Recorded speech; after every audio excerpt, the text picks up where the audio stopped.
Hello and welcome to SaltWire today for Monday, January 23rd. I'm your host, Kate Walker. Nova Scotia Health is facing serious challenges when it comes to emergency room nurses. According to data recently released by NSH at the Cape Breton Regional Hospital, for example, the vacancy rate for licensed practical nurses is 80%. There are big gaps in LPN staffing at other hospitals, including Cumberland Regional Health Centre and the Dartmouth General Hospital, both of which have vacancy rates of 65.2%. Other departments are plagued by a lack of registered nurses, including Colchester Hospital at 54.3% and Yarmouth Regional at 51%.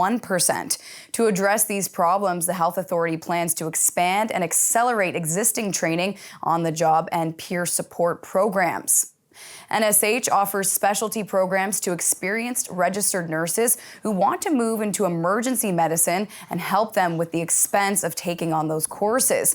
The training includes in-person classroom learning, online education, simulation learning, and clinical work. There are now 120 nurses doing this kind of training each year across the province, and the latest plan would increase that to 200, all of whom would be offered ER jobs. Part of the struggle includes competitive salaries across the country and losing staff to the private sector. Coming up, Sheldon McLeod will be talking to Chief Nurse Executive at Nova Scotia Health, Dr. Gail Tomlin-Murphy, about these challenges and the path forward. Today marks the beginning of African Heritage Month. A virtual celebration was held today with a provincial proclamation and poster unveiling. The month is to recognize and highlight the contributions of African Nova Scotians throughout the province's history. Today, we proudly remember and stand tall, collectively embracing our shared history. As I've indicated and said in the past, we are descendants of Black loyalists. We are descendants of Trelawney Maroons of Jamaica.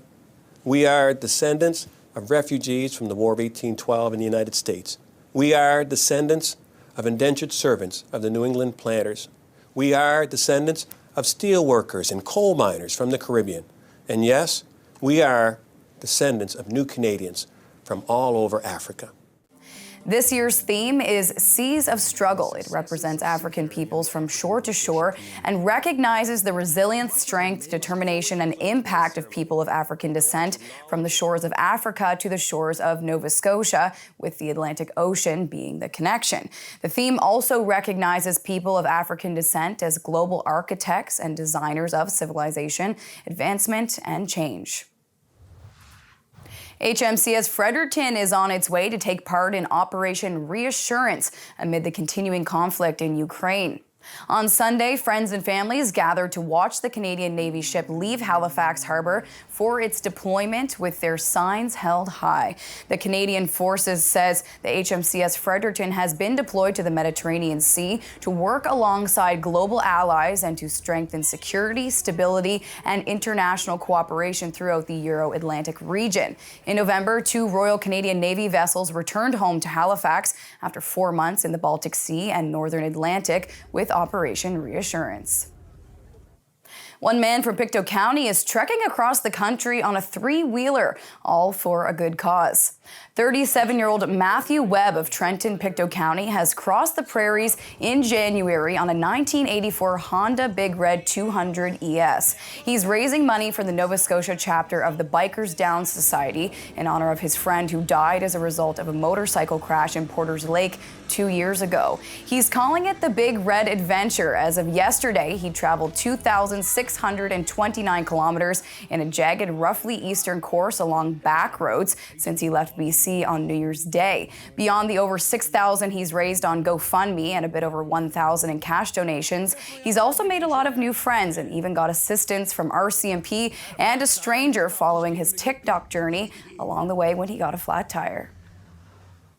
It's time now for a glimpse of today's Thinking Out Loud with Sheldon McLeod. Today, Sheldon is speaking with Dr. Gail Tomlin-Murphy about retaining and recruiting emergency room nurses. How is this specifically going to help those nurses do the work that they need to do to give the best patient care possible? Right. Well, number one, we have to first work at getting that right team in emergency rooms and in other parts of the organization working together. So the registered nurse, The licensed practical nurse, the nurse practitioner, for instance, are one part of a team. And on that team, we've got strong paramedics, we've got physicians, for instance, and others who are working in this example, the emergency room. So what first we need to do is make sure that we have the teams working together doing the right things.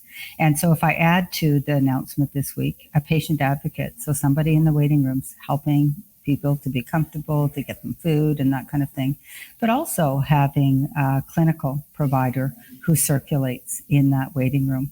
And perhaps that could be a licensed practical nurse who can do vital signs, who can work to their scope of practice. So Sheldon, it's not always about getting more. We need more. We've got vacancies, don't get me wrong, but we also have to find ways to get our workforce working to their full scope of practice. And for Sheldon's full conversation, head to the opinion section of SaltWire.com. Time now for the Atlantic Sports Wire, presented by Scott Squires. Dahlia Daw is a forward with the Halifax Western Capitals, part of the Maritime Major Female Hockey League. Dahlia, thanks for coming on the Atlantic Sports Wire. Tell me about your season so far. How are you enjoying playing with the Capitals? Yeah, thank you for having me. I'm absolutely loving the season. I love the group of girls we're with, and I really love how we're doing in this year so far. And I think we're going to do really well for the rest of the year. You and I were talking before we came on to record this, and you were telling me that this is probably your favorite year of hockey so far. Why is that? Well, just the hockey. I love how it's like high tempo, and I love the team. We're all close, and it's very like I immediately, as soon as I came to the team, I immediately felt like I fitted in and that I deserve to be here. So I really love that. Dahlia Daw, this has been a pleasure speaking with you. Thanks very much for your time and continued success with the Halifax Western Capitals. Thank you for having me. In Halifax, I'm Scott Squires for the Atlantic Sports Wire. But at the end of the day, it's 3-2 Halifax. Thank you, Scott. On to weather now to see what's coming up in the forecast. We're going to check in now with our weather specialist, Alistair Alders. Thanks, Kate. Well, what a difference out here today compared to when I was talking to you on Friday. Of course, we had that moderate snowfall on Friday, and today mostly rain with gusty winds here in the HRM. Some weather awareness, though, will be needed as we go later tonight into early Tuesday. The rain does start to taper off to more showers or drizzle this evening, but as temperatures fall into and through the overnight hours, we'll start to see the showers and drizzle mix over to some flurries or some light snow bands.